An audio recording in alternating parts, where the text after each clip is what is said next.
안녕하세요. 사연에 빠지다의 DJ 민영입니다. 오늘 사연은요, 정말 막장 드라마 같은 내용인데요. 어떻게 이런 일들이 현실에서 일어날 수 있을까? 읽는 내내 놀라움의 연속으로 사연을 읽어봤습니다. 여러분도 끝까지 들어주시고요. 오늘의 사연 시작해볼게요.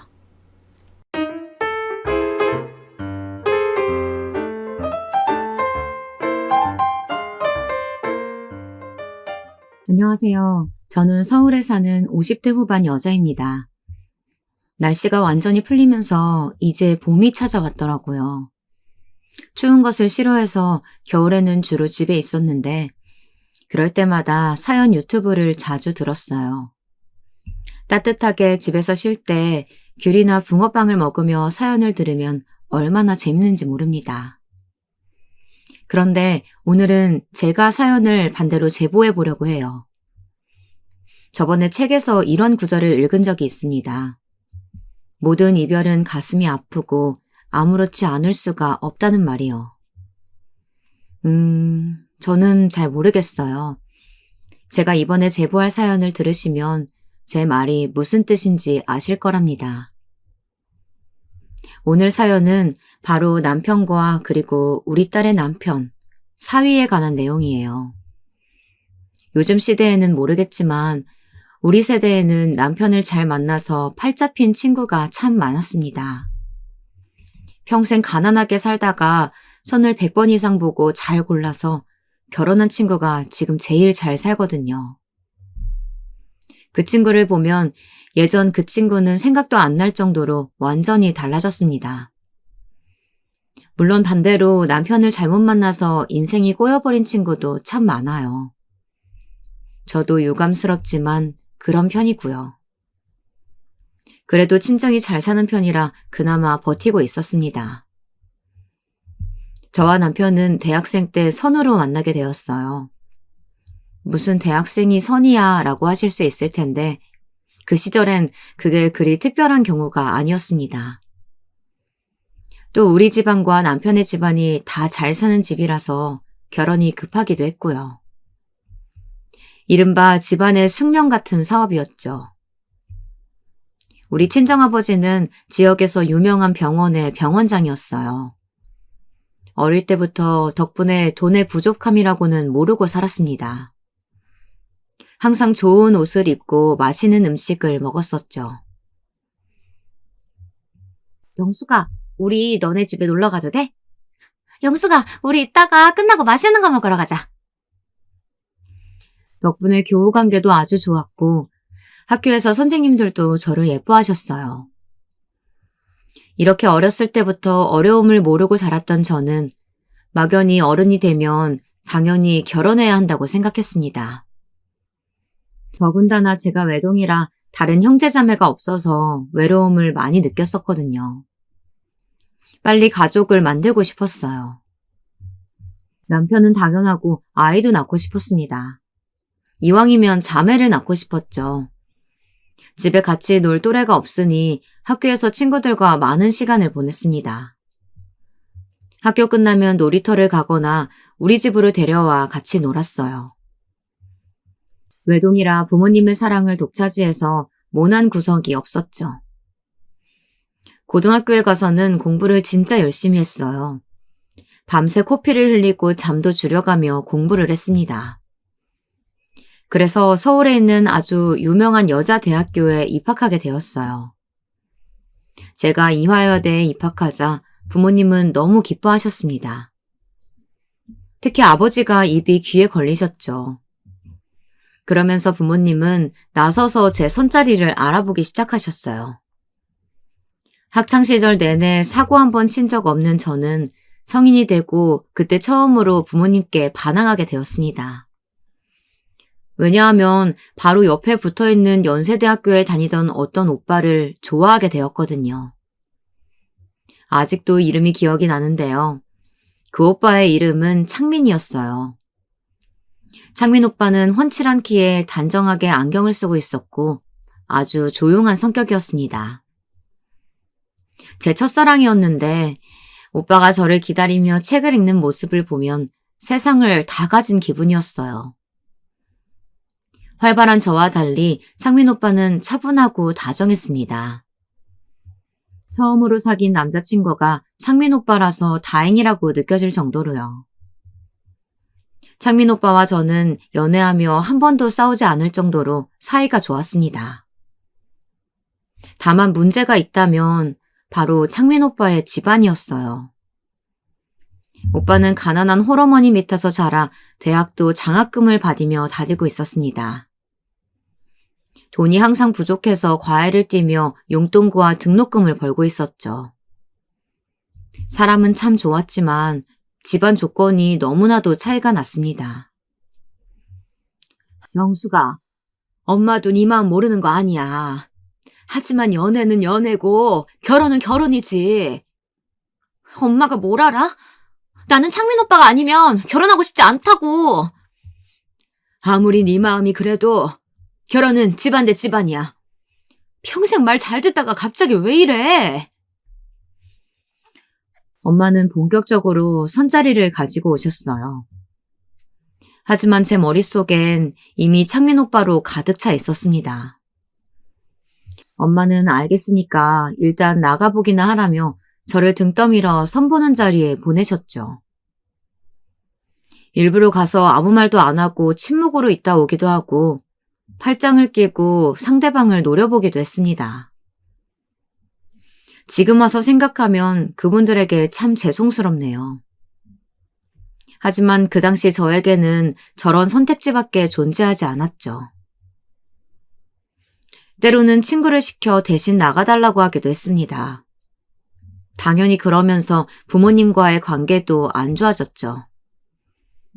이제껏 말썽 한 번 안 피운 제가 성인이 되어 부모님과 틀어지고 나니 부모님도 골치 아파하셨어요. 그러던 어느 날 창민 오빠가 저에게 할 말이 있다며 따로 만나자고 하더라고요. 데이트를 하는 줄 알고 신나서 나간 자리에서 저는 충격적인 소리를 듣게 되었습니다. 용수가, 그만 만나자. 내가 너를 놓아줄 때가 된 것 같아. 가슴 아프지만 씩씩하게 잘 살았으면 좋겠어. 오빠, 그게 무슨 소리야? 내가 선보러 다녀서 그래? 내가 말했잖아. 선은 아무것도 아니라고. 나는 오빠랑 결혼할 거니까 걱정하지 말라고 했잖아. 미안하다. 오빠는 저에게 미안하다는 말만 반복했어요. 그리고 자리를 떠서 사라졌습니다. 충격을 받은 저는 다음날 오빠 학교에 찾아갔습니다. 그런데 오빠는 사람이 아예 증발한 것처럼 사라졌어요. 나중에 오빠 친구에게 들은 바로는 우리 부모님이 따로 오빠를 불러 말씀하셨다고 하더라고요. 홀어머니를 모시고 미국으로 가라고 아주 두둑한 돈을 주셨다는 말을 들었습니다. 너무 충격적이라 부모님을 찾아가 따지려고 집에 뛰쳐들어갔어요. 그런데 저는 집에 들어가서 따져야 하는데 처음 보는 사람이 집에 있어서 아무 말도 하지 못했습니다. 누구세요? 이종민. 그니까 누구신데 우리 집 거실에 계세요? 원장님이 여기 있으면 따님 온다고 하시던데. 그쪽이 영숙이? 언제 봤다고 제 이름을 친근하게 부르며 윙크를 하는 그 사람을 보고 저는 할 말을 잃었습니다. 맹세코 처음 보는 사람이었는데 실실 웃으며 네가 영숙이냐고 묻더라고요. 속고상처럼 굳은 채로 있으니 그 남자는 말을 이었습니다. 야, 김 원장님 말씀이 맞네. 하도 예쁘다고 자랑하셔서 되게 기대했는데 기대보다 더 예쁘네? 누구세요? 이종민이라고 했잖아. 편하게 종민 오빠라고 불러. 그러니까 누구냐고요? 너 남편 될 사람. 저는 머리가 지끈거려서 아무 말도 할 수가 없었어요. 그렇게 종민이라는 남자와 거실에서 단둘이 대치하고 있으니 조금 뒤 현관문이 열리고 부모님이 들어오셨습니다. 부모님은 이미 알고 계셨던지 남자를 보고 당황하지 않으셨어요. 오히려 저에게 정신사납게 서 있지 말라고 앉으라는 말을 꺼내셨죠. 얼떨결에 앉아서 저는 그렇게 우리 친정 부모님 앞에서 통성명을 나누고 선 아닌 선자리를 가지게 되었습니다. 제가 하도 선을 보지 않으려고 하니 부모님이 내린 조치였죠. 물론 저는 너무 불편해서 입을 꾹 닫고 아무 말도 하지 않았습니다. 주로 그 남자와 부모님의 대화로 이루어졌는데 저는 모르는 사업 얘기부터 남자 쪽 부모님 이야기가 대다수였어요. 그리고 엿들은 얘기로 알게 된 정보는 그 남자도 대학생이라는 점이었습니다. 그래서 영숙이 졸업하고 저 졸업하면 그대로 결혼해도 되고 아니면 저야 지금 당장도 결혼 가능합니다. 허허, 자네 통 큰 게 참 마음에 들어. 아버지랑 똑 닮았네. 분명 창민 오빠가 아니면 결혼하지 않겠다고 말한 제 말은 가볍게 무시되고 있었어요.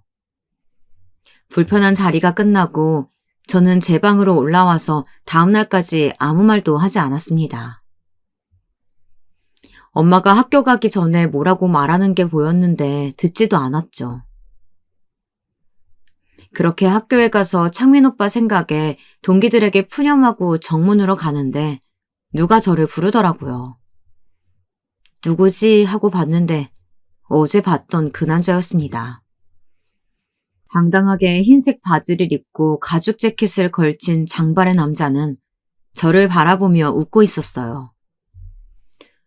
영수가, 오빠 왔다. 뭐야? 영수가, 뭐야? 남자는 창피하지도 않은지 기차 화통을 삶아먹은 목소리로 저를 바라보며 소리쳤어요. 옆에서 친구들이 뭐냐고 물었는데 너무 창피해서 그대로 뒤를 돌게 되었죠. 종민 아빠는 그러든가 말든가 제 옆으로 와서 서서는 밥을 먹으러 가자며 노래를 불렀습니다. 창피함에 얼굴이 새빨개진 저를 신경도 쓰지 않고 제 손을 잡고 무작정 걸어갔어요. 친구들에게 구원의 눈길을 보내도 친구들도 너무 당황한 나머지 저를 바라보고만 있었습니다. 그렇게 저는 억지로 데이트 아닌 데이트를 하게 되었는데요. 그리고 고백하자면 종민 오빠의 시간이 창민 오빠와 했던 데이트보다 재밌었어요. 너무 정반대인 성향과 성격이었는데 제가 좀 더 웃던 건 종민 오빠였습니다. 창민 오빠가 제 인생의 처음이자 마지막 남자인 줄 알았는데 전혀 아니었죠. 차분하고 잔잔하던 창민 오빠와 달리 종민 오빠는 마치 톡 쏘는 사이다를 마시는 느낌이었습니다. 그리고 그게 날이 갈수록 싫지 않았어요. 너무나도 적극적으로 우리 학교 앞까지 찾아와서 적극적으로 구애하는 오빠를 보니 저도 마음이 열렸습니다.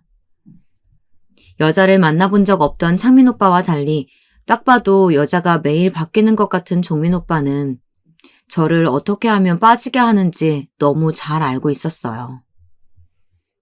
제가 부모님에게 창민 오빠가 아니면 살고 싶지 않다고 한 게 전부 사라졌습니다. 그리고 어차피 결혼을 목적으로 만난 거라 결혼 준비를 빠르게 하기 시작했습니다. 그런데 저는 처음 시댁에 방문한 날을 잊을 수가 없습니다.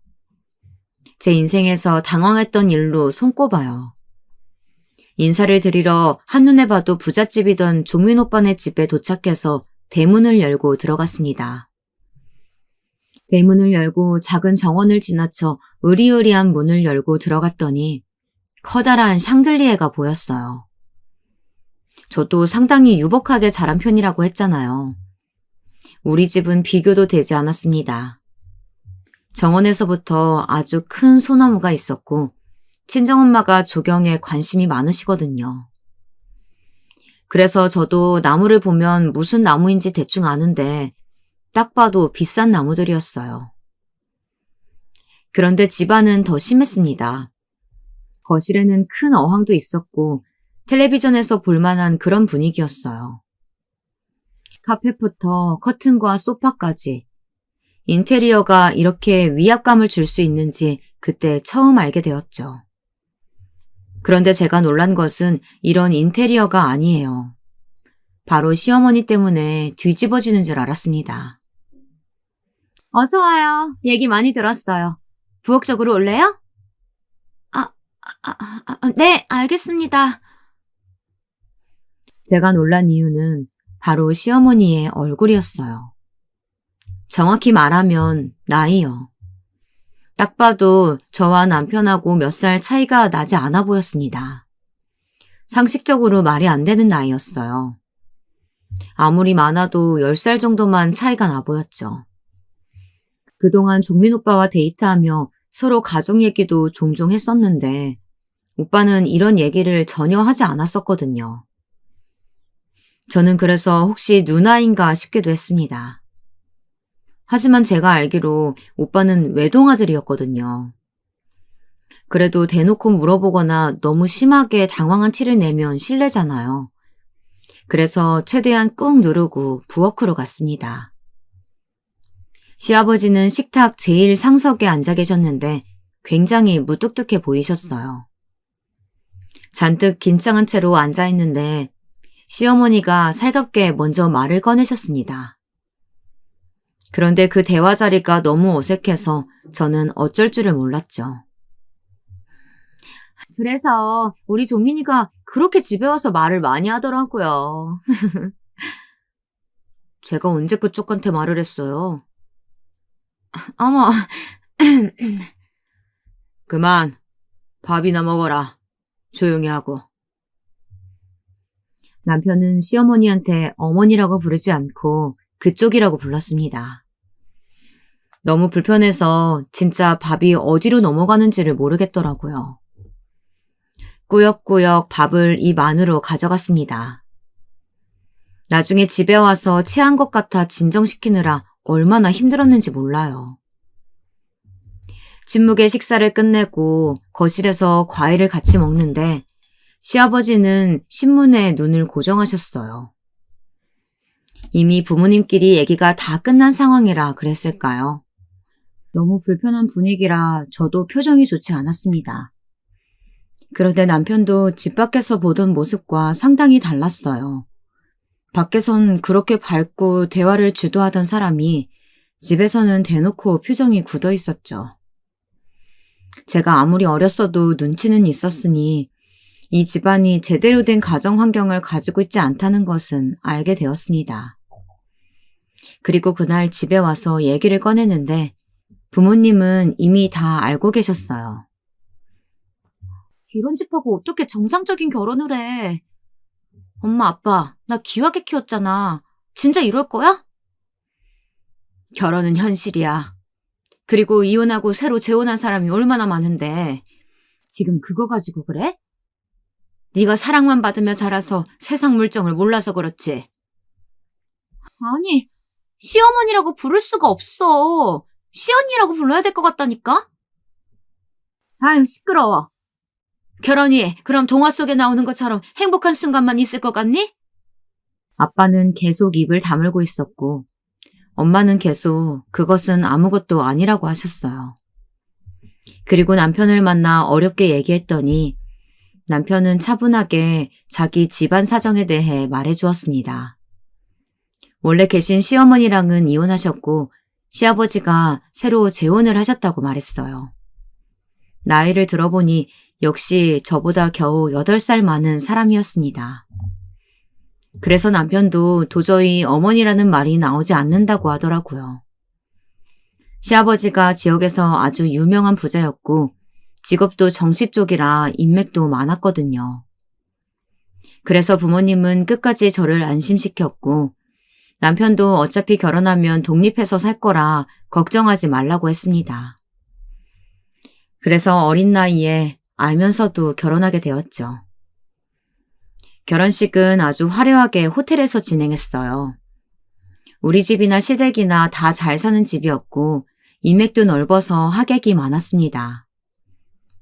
신혼여행도 다녀왔고 신혼집은 시댁과 우리 친정의 중간 위치한 곳으로 자리를 잡았어요.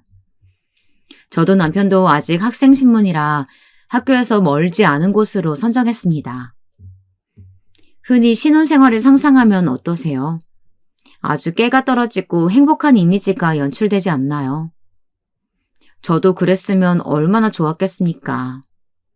제 신혼은 너무나 마음고생이 심했습니다. 왜냐하면 남편이 결혼하고 완전히 다른 사람처럼 변했기 때문이에요.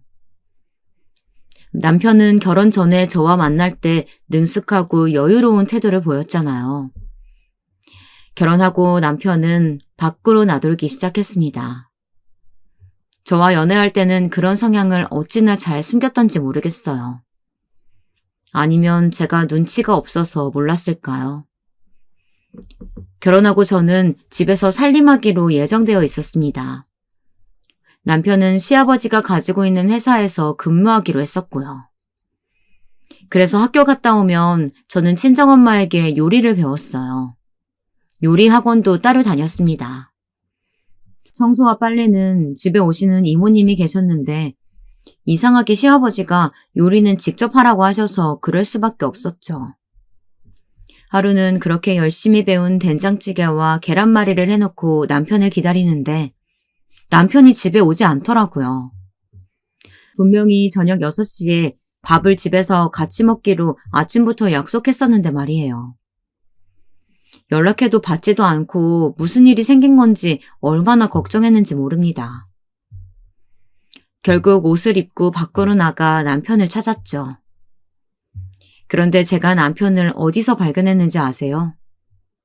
동네에 그 당시에 새로 생긴 피자집이 있었어요. 남편과 손을 잡고 산책하다 제가 가고 싶다고 말했는데 남편이 거기서 피자를 먹고 있더라고요. 그것도 남편 앞자리에는 저도 처음 보는 여성분이 앉아 계셨습니다. 피가 거꾸로 솟는다는 표현을 이럴 때 쓰는 거 맞죠? 참을 수가 없어서 그 안으로 들어가 따졌습니다. 야, 너 지금 뭐 하는 거야? 결혼한 사람이 지금 뭐 하는 거냐고! 아, 깜짝이야. 여긴 어떻게 왔어? 그게 중요해? 인간아, 당신은 또 뭐야? 이 사람 유부남이야. 저도 성격이 마냥 조용하고 이해심이 바다같이 넓은 편은 전혀 아니에요. 그래서 다짜고짜 그 테이블 옆에 서서 우렁찬 목소리로 따졌습니다.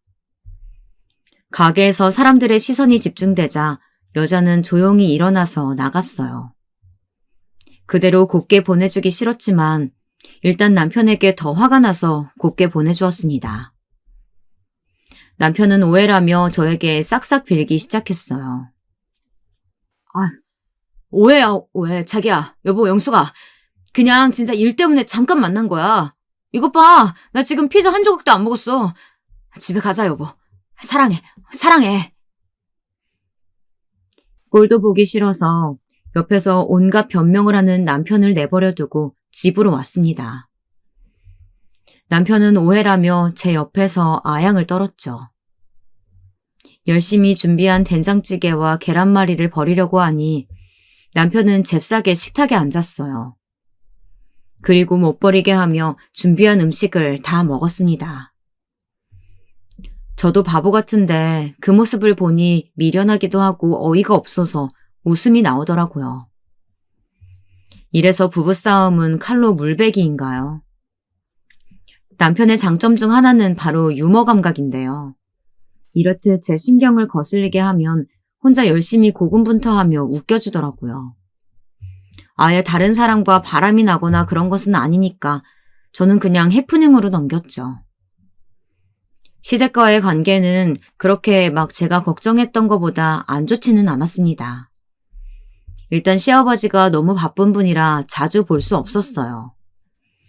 남편이 시어머니를 너무 안 좋아해서 명절이나 생신이 아니면 잘 가지도 않았습니다. 다만 남편의 친어머니가 또 다른 문제였죠. 어느 날 남편이 친정에는 알리지 말고 둘이 조용히 보고 오자고 하더라고요. 저도 마침 남편을 낳고 키우신 분이 궁금해서 같이 가게 되었습니다. 남편을 따라 차를 타고 지방으로 가서 친어머니를 뵈었는데 친어머니도 재혼하시고 살고 계셨어요. 이혼하며 위자료를 많이 받으셨는지 어렵지 않게 살고 계시더라고요. 아니면 재혼한 남편이 잘 사는 분이셨을 수도 있고요. 남편의 친모는 생각보다 유쾌하신 분이셨습니다. 남편의 성격이 어디서 왔나 싶었더니 바로 친정어머니 성격이었죠. 마치 친구처럼 대해주시는 모습에 저도 모르게 경계를 풀게 되었습니다. 그런데 같이 술을 마시다 술이 오르니 남편의 친어머니는 저에게 충격적인 소리를 하셨어요. 아휴, 난 진짜 그 사람하고 평생 살 자신이 없었어. 아무리 그래도 내 제자랑 바람이 난 게 말이 되니? 심지어 두 번째 내연녀야. 첫 번째는 내가 눈 감아줬었는데 그때 바로 이혼했었어야지. 네? 그건 전혀 몰랐어요. 종민이가 그건 얘기 안 했어? 하긴 그랬겠지.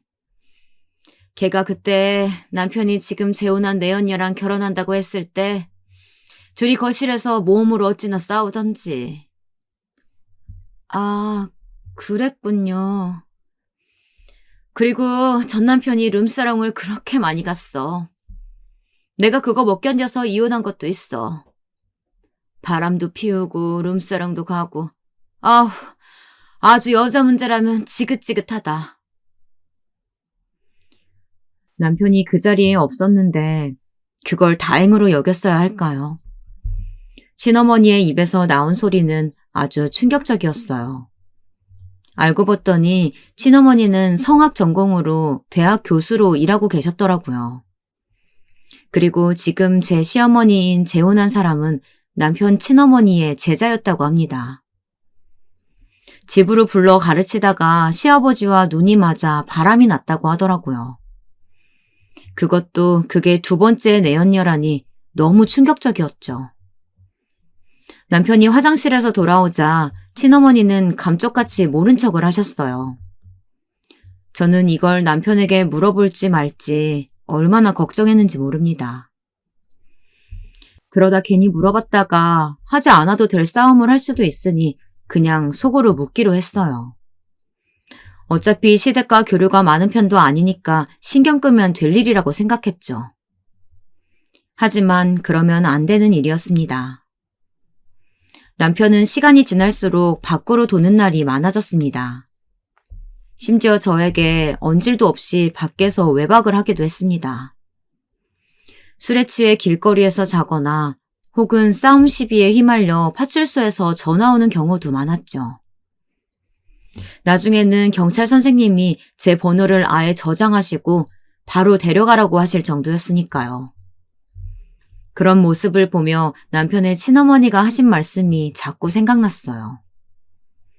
시아버지처럼 나중에 내연녀가 생기거나 그러면 어떡하지? 하는 생각이 들었죠. 선생님, 데려가세요. 지금 남편분 여기 사거리 근처 술집 앞에 있어요. 네, 바로 갈게요. 온갖 욕을 하며 도착한 남편은 이미 정신이 나간 상태로 쓰러져 있고는 했습니다. 이런 일이 지속되자 저는 도저히 남편과 결혼 생활을 지속할 수 없겠다고 생각했어요. 그래서 이런 고민을 친정엄마한테 터놓았더니 엄마는 그냥 참으라고 하셨습니다. 아니, 어떻게 사람이 다 완벽할 수 있겠어. 그리고 네 아빠 병원 확장하는 거 그거 다 네 시아버지가 돈 대주신단 말이야. 내가 무슨 시댁에 팔려갔어? 지금 그 말은 아빠 때문에 내가 참고 살아야 한다 이거잖아. 얘는 무슨 말을 그렇게 하니? 어디 그럼 결혼 생활이 행복한 일만 가득한 줄 알았어? 엄마한테 말을 꺼내면 항상 싸움으로 번졌습니다. 그래서 더 말도 꺼내지 않았죠. 제가 더 황당했던 것은 바로 남편의 태도였습니다. 남편은 제가 이런 식으로 화를 내면 특유의 유머 감각으로 저를 웃기려고 노력했어요. 더 어이가 없던 것은 그러면 제가 실제로 또 화가 풀린다는 거였습니다. 다시 한 번 더 술 마시고 집에 늦게 들어오면 문을 잠그고 열어주지 않겠다고 약속한 적이 있었어요. 그리고 바로 다음 날에 남편은 또 예고도 없이 술을 마시고 집에 오지 않았죠. 그날은 경찰이 전화가 와도 나가지 않았습니다. 그냥 저희 이혼할 거니까 그 사람 거기서 죽게 내버려 두라고 했죠. 진짜 더는 못 참는다는 생각을 하고 있었는데 남편이 집에 온 게 느껴졌어요. 남편은 집 앞에서 자기가 다 잘못했다고 용서해달라고 빌기 시작했습니다. 영수가, 사랑하는 영수가, 내가 미안해. 진짜 너무 미안해. 한 번만 용서해줘. 내가 다시 술 마시면 그땐 진짜 머리를 밀어버릴게. 내가 미안해. 남편은 그때 장발이었는데 머리카락에 대한 집착이 엄청났거든요. 그 말을 듣고 방금 그 말 우리 옆집 아주머니도 다 들으셨을 거라고 마지막이라고 하고 용서해줬던 기억이 나네요. 그 뒤로 어떻게 됐냐고요? 남편은 또 술을 마셨고 제가 제 손으로 남편의 머리를 밀어버렸어요. 그렇게 대머리가 된 남편을 데리고 시댁에 갔죠. 시아버지는 뭐 저런 놈이 다 있냐는 표정으로 됐다며 집에 가라고 하셨습니다. 이렇게 지지고 볶는 사이에 저는 임신을 하게 되었어요. 몸이 이상하게 예민하고 좋지 않아 병원에 갔더니 임신이라는 말을 해주었습니다. 그리고 남편에게 알렸더니 남편은 세상에 자기 자식이 나온다는 게 그리 기뻤는지 길거리에서 냅다 춤을 추기 시작했어요. 오두방정 떠는 모습을 보고 어이가 없어서 한참을 또 웃었던 기억이 나요. 임신 기간 동안 남편은 다행히 제 속을 썩이지 않았습니다. 드디어 아빠가 되니까 정신을 차린 건가 싶었죠. 그런데 이번엔 다른 쪽으로 문제가 생겼어요. 이 사건은 너무 충격적이라 지금도 생각하면 소름이 돋습니다. 추석이라 시댁에 갔더니 시어머니가 계속 똥 마려운 강아지처럼 제 곁을 따라다니셨어요. 무슨 할 말이 있나 싶어 조용히 기다려도 아무 말씀 없으셨죠. 시댁은 명절을 그렇게 크게 지내는 편은 아니었거든요.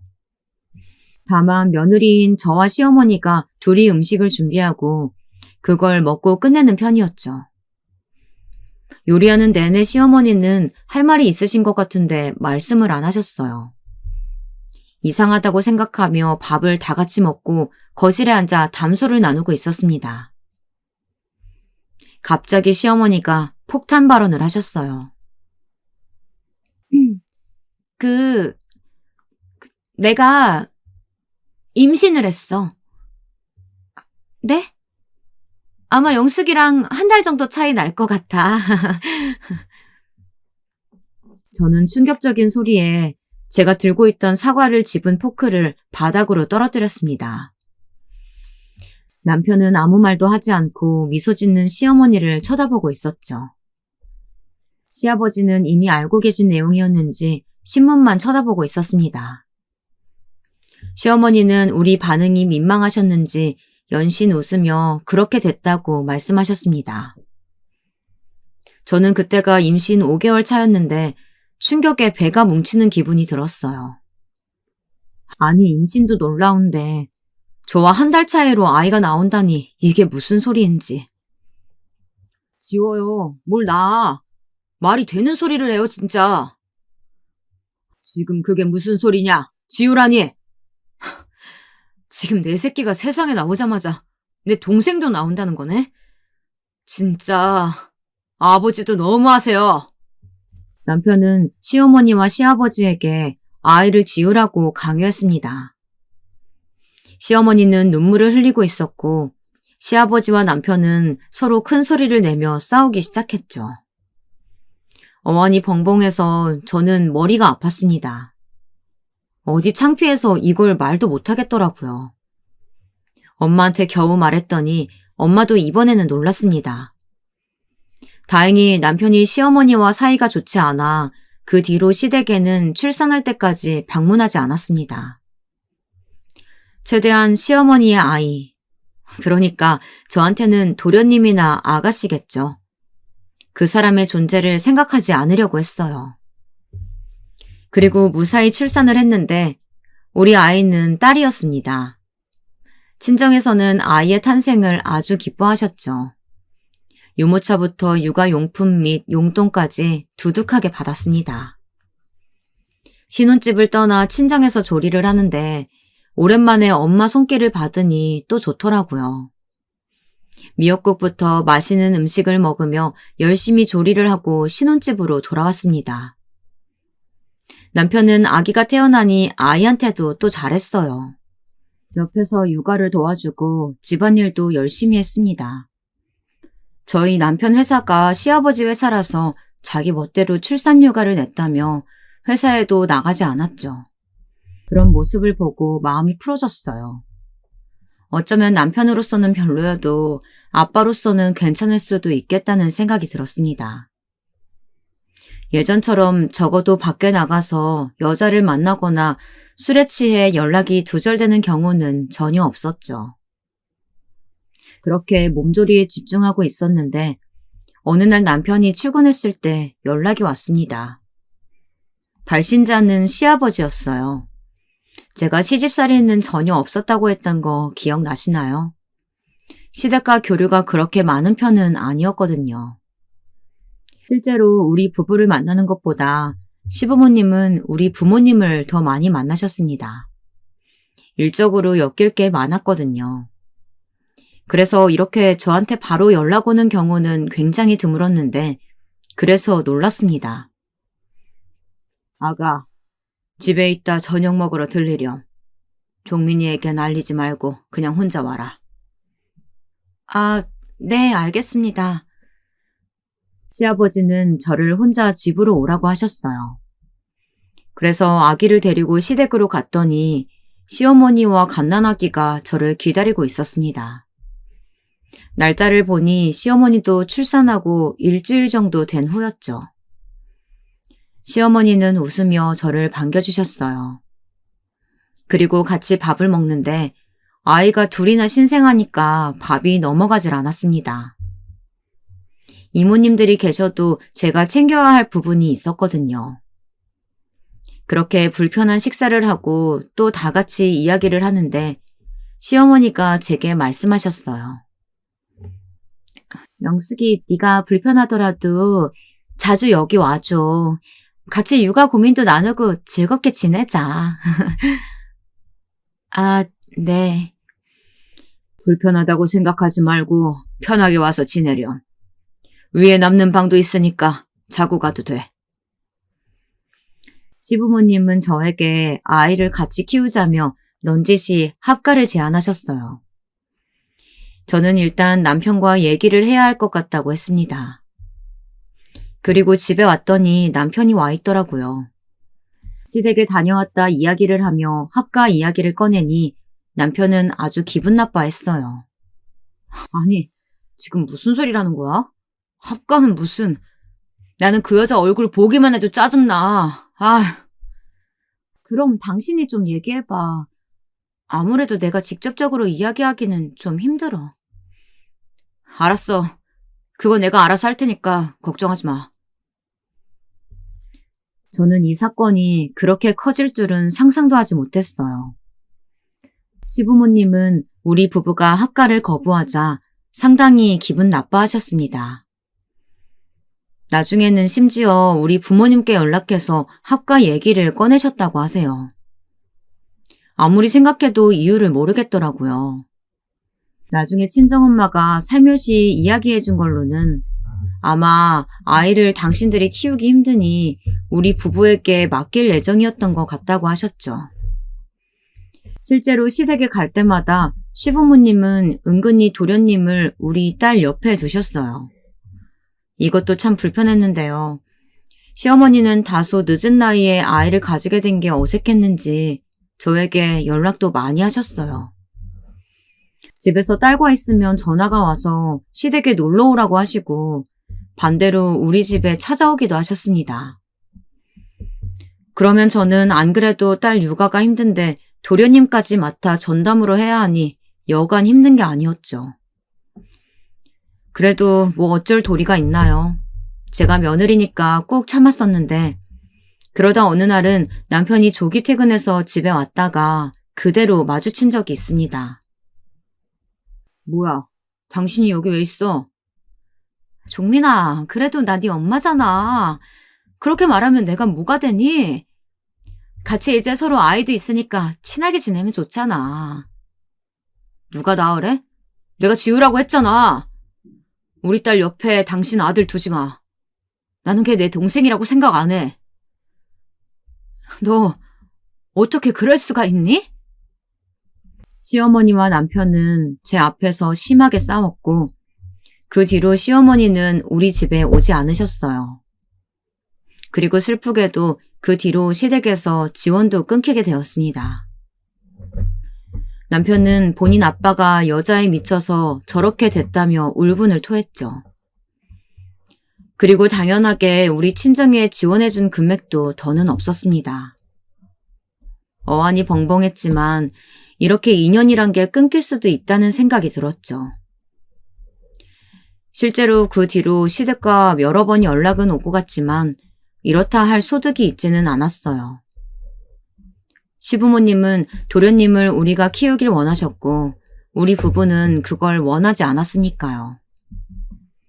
그래서 시댁과는 점점 시간이 지나며 더 왕래가 없어졌습니다. 그러면서 현실적으로 남편에게 어려움도 생겼습니다. 남편의 회사가 바로 시아버지 회사였잖아요. 그런데 남편이 어느 날 출근했더니 직급이 본부장에서 평사원으로 바뀌어 있다고 했습니다. 남편은 딱 봐도 자기 아버지가 자기를 내친 게 보인다며 분노했어요. 그러면서 무작정 회사를 그만두고 나왔습니다. 그래도 아예 그만두는 건 좀 심하지 않아? 우리 당장 어떡하려고. 그럼 숙이고 들어가? 그러면 우리가 저 동생 같지도 않은 동생 도맡아 키워야 돼. 당신 그럴 수 있어? 그러긴 힘들었죠. 그러니 저도 수긍할 수밖에 없었습니다. 이때 결국 저는 친정의 도움을 요청하게 되었어요.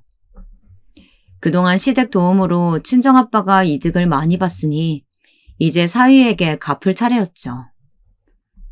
물론 이 과정에서 친정엄마의 구박이 장난 아니었습니다. 그래도 어쩔 수가 없었어요. 친정에서 그렇게 몇 년을 생활비를 받으며 살았습니다.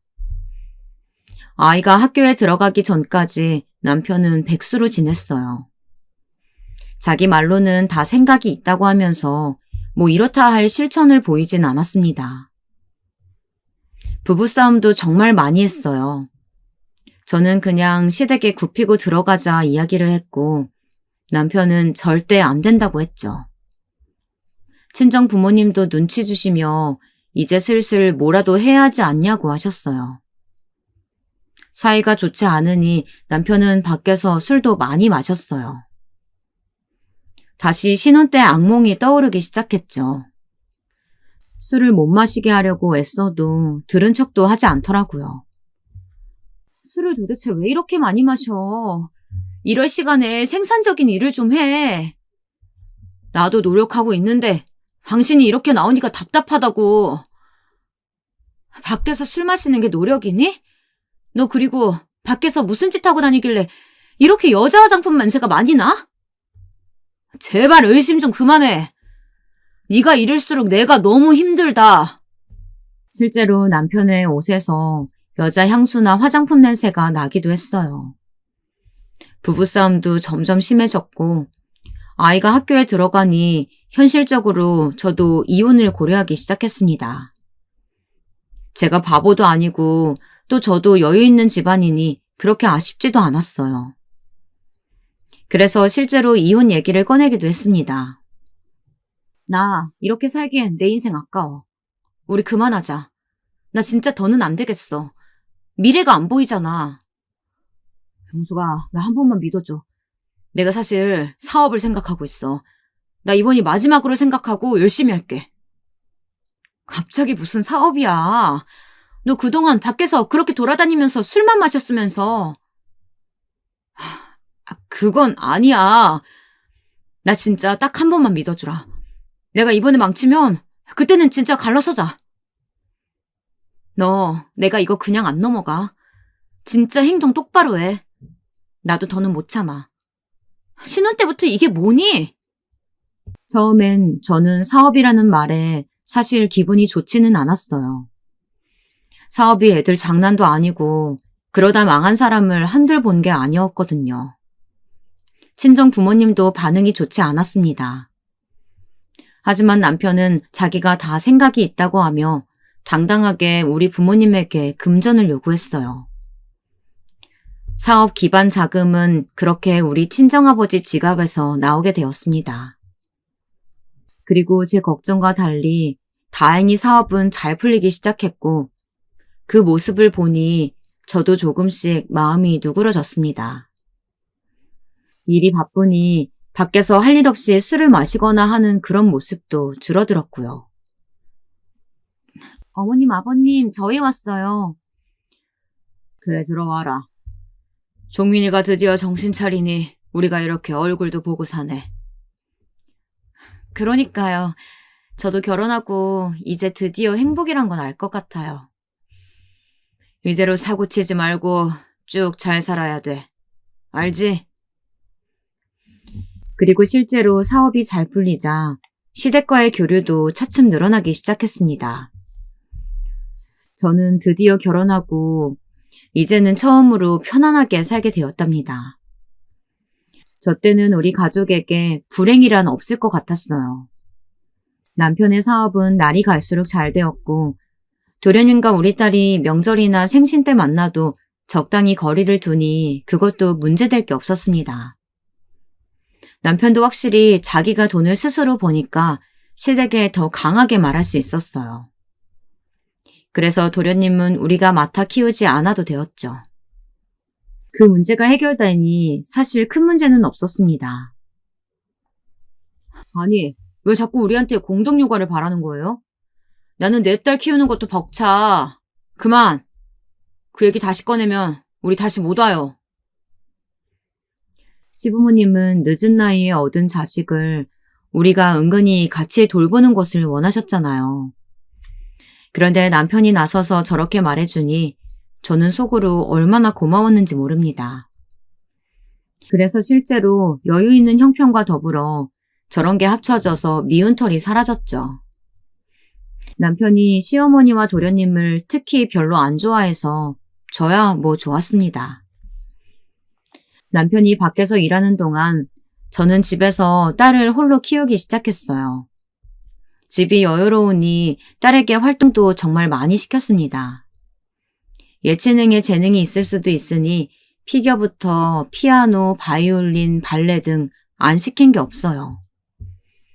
이걸 다행이라고 해야 할지 딸은 예체능에는 재능이 전혀 없었습니다. 그래서 사교육에 많이 투자를 했어요. 집이 강남이라 학원을 제가 다 따라다니며 딸을 키웠어요. 그렇게 딸은 저와 같이 이화여대에 입학하게 되었습니다. 딸도 엄마와 같은 동문이 되었다는 게 얼마나 기뻤는지 몰라요. 그리고 시어머니는 안타깝지만 이혼을 하게 되었습니다. 도련님을 데리고 수능도 보지 않고 미국으로 넘어갔어요. 이혼 사유는 바로 시아버지의 룸사롱 문제였습니다. 남편의 친어머니가 저에게 말씀해 주셨던 것처럼 시아버지는 유흥을 많이 즐기셨는데요. 시어머니는 옆에서 그걸 보다 못해 이혼하게 되었어요. 시어머니가 미국으로 갈 때는 저도 제가 비슷한 문제를 겪을 줄은 전혀 몰랐습니다. 어쩌면 내 남편은 다르지 않을까 생각했던 것도 있죠. 며느라, 나는 그래서 미국으로 가기로 했어. 돈 많은 양반이라 위자료는 넉넉하게 주더라. 우리는 거기서 새 인생 살 거야. 네, 가서 적응 잘하시길 바랄게요. 그래, 그동안 내가 뭐 섭섭하게 한 거 있다면 미안하다. 나도 잘해보려고 했는데 네 시아버지는 내가 자기 아이 가진 것 알면서도 밖에서 노느라 정신없더라. 아이가 크면서는 더 심했어. 더는 안 되겠어. 그리고 네? 내가 뭐 이혼까지 하고 가는 마당에 마지막으로 이 말은 해주고 싶었어. 영숙이 너도 조심해. 사람 안 변하고 콩 심은 데 콩 나고 팥 심은 데 팥 난다는 말 알지? 시어머니와 도련님이 미국으로 넘어가자 남편은 굉장히 좋아했어요. 자기가 싫어하는 사람들이 없어지니 당연히 기분이 좋았겠죠. 그리고 우리 딸은 대학에 가서도 조용하게 공부도 열심히 하고 대외 활동도 많이 했습니다. 남편이 사업하며 알게 된 사람이 있다고 사위 한 명을 데려왔어요. 다행히 큰 마찰 없이 그 남자와 딸은 서로 마음에 들어해서 결혼을 하게 되었습니다. 양가가 여유로우니 저처럼 결혼식도 아주 크고 성대하게 하게 되었습니다. 혼수부터 예물까지 제대로 챙겼죠. 신혼여행도 하와이와 유럽까지 꽤 길게 다녀왔습니다. 그렇게 저는 우리 딸 인생의 꽃길만 펼쳐질 줄 알았어요. 귀하게 키운 아이라 행복하길 바랬습니다. 그런데 제 인생이 왜 이런지 행복은 오래가지 않았습니다. 어느 날 제가 집에 있는데 딸에게 전화가 와 받았어요. 그리고 전화를 받고 저는 아주 깜짝 놀랐어요. 지민아, 무슨 일이야? 엄마, 우리 신혼인데 나 너무 외롭다. 남편이 맨날 뭐 하는지 연락도 없이 늦게 들어와. 너희 아빠도 그랬어. 남자들이 도대체 왜 이러는지 모르겠다. 밖에서 도대체 무슨 짓을 하고 돌아다니는 건지 옷에서 여자 향수 냄새가 나. 딸은 저에게 이런 하소연을 하지 않는 편이었는데 확실히 결혼하고 이런 전화가 많이 오기 시작했습니다. 그러면서 딸은 사위가 밖으로 나도는 것 같다고 속상해했습니다. 그 말을 들으니 남편이 신혼 때 여자 문제로 저를 괴롭게 했던 것이 생각났습니다. 우리 딸까지 그런 일을 겪다니 너무 속상했어요. 그래서 남편에게 사위 일을 말했더니 남편은 대수롭지 않게 넘겼습니다. 에이, 남자가 밖에서 사회생활 하려면 그럴 수도 있지. 이게 여자들은 몰라. 그래도 당신 딸의 남편이잖아. 한마디 해줘. 알겠어. 내가 그래도 대화해볼게. 남편은 제가 재차 말하자 본인이 말하겠다고 저를 안심시켰어요. 그 뒤로 딸도 저에게 사위에 대한 불만이 줄어들어 문제가 없을 줄 알았습니다. 그렇게 겉으로는 평범한 일상이 지속되다 어느 날 딸에게 전화가 걸려왔어요. 뭐라고? 지금 그게 무슨 소리야? 말 그대로야. 내 친구가 남편을 룸사롱에서 봤대. 엄마, 근데 옆에 있던 사람이 누군 줄 알아? 나 진짜 이게 현실이 아닌 것 같아. 엄마, 어떡해? 왜? 누군데? 진짜 룸사롱이라니 이게 말이 되니? 엄마, 놀라지 말고 들어. 옆에 있던 사람 아빠야. 뭐? 아빠라고. 내 남편하고 내 아빠가 둘이 룸사롱에 갔다고. 나 진짜 미치겠어. 심지어 증거 사진도 있어. 딸은 그리고 문자로 사진을 보내주었어요. 사진을 보니 진짜 내 남편과 사위가 맞았습니다. 그걸 보고 현실을 부정하고 싶었습니다. 잠시 후 딸이 울며 집으로 찾아왔어요. 저는 딸을 달래줘야 하는데 저도 너무 충격적이라 아무 말도 할 수가 없었습니다. 일단 두 남자가 룸사롱에 있다는 것은 증거가 명확했으니 딸과 함께 호텔로 피신했습니다. 도저히 집에 있을 수가 없었죠. 호텔로 가서 있는데 저는 이상하게 딸과 달리 눈물이 나오지 않았습니다. 그냥 그때의 마음은 올게 왔다라는 마음이었어요. 순간 신혼 때 저를 괴롭게 했던 남편이 생각났습니다. 여자 문제로 저를 힘들게 했던 것부터 사업하기 전에 친정에서 생활비를 받아먹으며 태평했던 모습. 술에 취해 인사불성으로 집에 오던 것. 사업을 시작하고 바빠서 저와 딸에게 신경 쓰지 못했던 것까지 죄다 기억이 났습니다. 그러면서 오히려 침착하고 차분해지기 시작했어요. 지민아, 그만 울어. 뭐 세상이 무너지냐?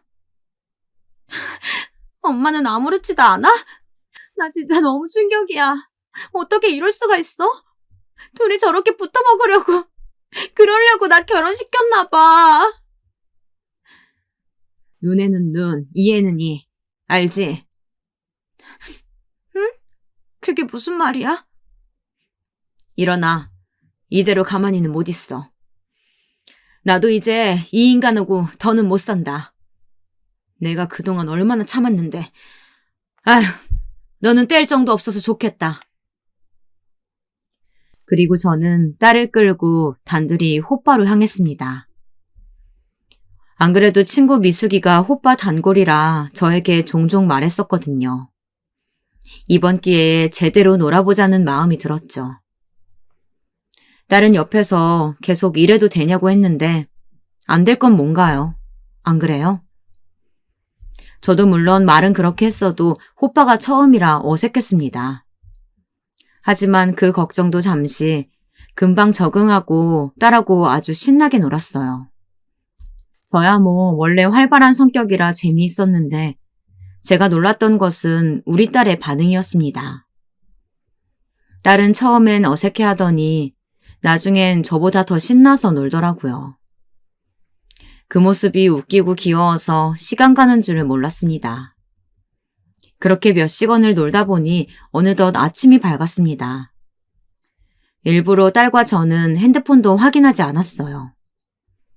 그리고 계산서를 확인했는데 너무 놀라 뒤로 자빠지는 줄 알았습니다. 글쎄 금액이 무려 3천만 원이었어요. 엄마, 어떡해? 나 이렇게 많이 나올 줄은 몰랐어. 뭘 어떡해, 극자. 네 아빠랑 뭘 어떡해, 극자. 네 아빠랑 사위가 책임지겠지. 아까 말했던 거 알지? 마음 똑바로 먹어. 저는 호빠에서 놀면서 딸에게 진지하게 계속 말했거든요. 우리는 둘 다 이혼해야 한다고요. 그리고 돈을 계산하자마자 바로 남편에게 전화가 오기 시작했습니다. 역시나 너 미쳤구나부터 시작해서 온갖 욕설이 들려왔어요. 내가 미쳤냐고? 나보다 네가 더 미쳤지. 나라고 오빠 가는 게 자랑이냐? 지금 그게 말이 된다고 생각해? 아, 그럼 사위랑 룸사롱 가는 건 말이 돼? 뭐? 내가 모를 줄 알았어? 개버릇 어디 못 준다더니. 나 이제 당신 그런 유흥 즐기는 거 진짜 지긋지긋해. 더는 못 참아. 이혼해, 인간아! 속 시원하게 내뱉으니 아주 후련하더라고요. 그러면서 제가 그동안 왜 참았을까 생각도 들었습니다. 옆에 딸을 보니 딸도 자기 남편에게 따지고 있었어요. 둘이 그렇게 남편들에게 시원하게 내뱉으니 너무 통쾌했습니다. 그리고 저는 딸의 손을 잡고 바로 옆에 있는 해장국집에 들어가서 국밥을 말아먹었습니다. 그 뒤로는 어떻게 됐냐고요?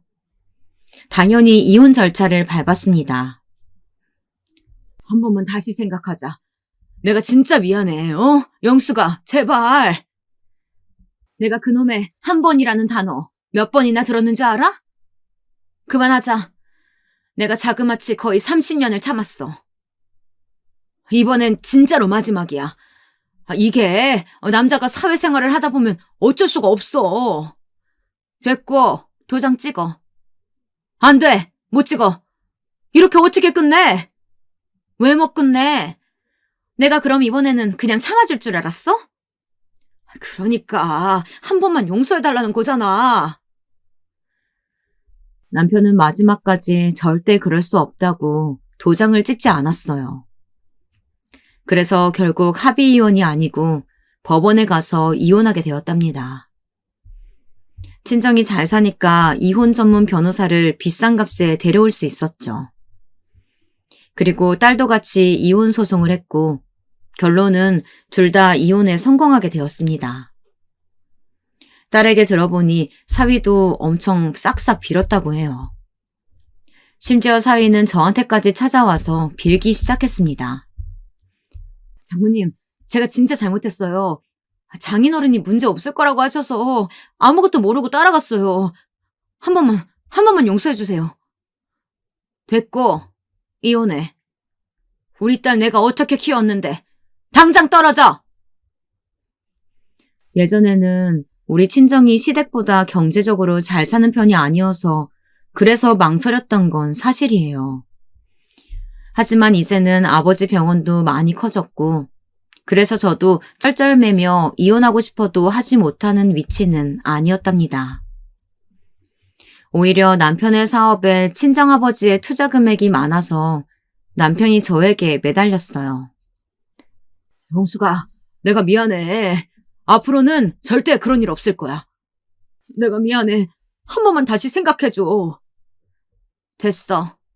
나는 할 말 없으니까 법원에서 보자. 남편 사업 초기에 우리 부모님이 투자했던 거 아시죠? 그것도 그렇고 자잘하게 친정에서 많이 도와준 게 있어서 남편은 눈물을 흘리며 빌기도 했습니다. 하지만 이미 늦었어요. 제 마음은 떠난 지 오래였죠. 친정 부모님은 이제 나이가 드시기도 했고 제가 그동안 너무 고통받은 걸 아니까 다행히 이해해 주셨어요. 바람은 유전이다. 이 말 알지? 엄마, 나는 이혼하길 잘했다고 생각해. 남은 인생은 우리끼리 행복하게 살자. 딸이 저에게 해준 말인데요. 저는 저 말에 너무 동의합니다. 시아버지가 애초에 내연녀가 2명이나 있었잖아요. 그때 알고 도망쳤어야 하는데 말이에요. 그래도 우리 딸은 저처럼 미리 피할 수 있어서 얼마나 다행인지 모릅니다. 저는 남은 인생 딸과 아주 행복하게 살려고 해요. 제 사연은 여기까지입니다. 들어주셔서 감사해요. 여러분도 다들 행복한 인생 사시길 바랍니다.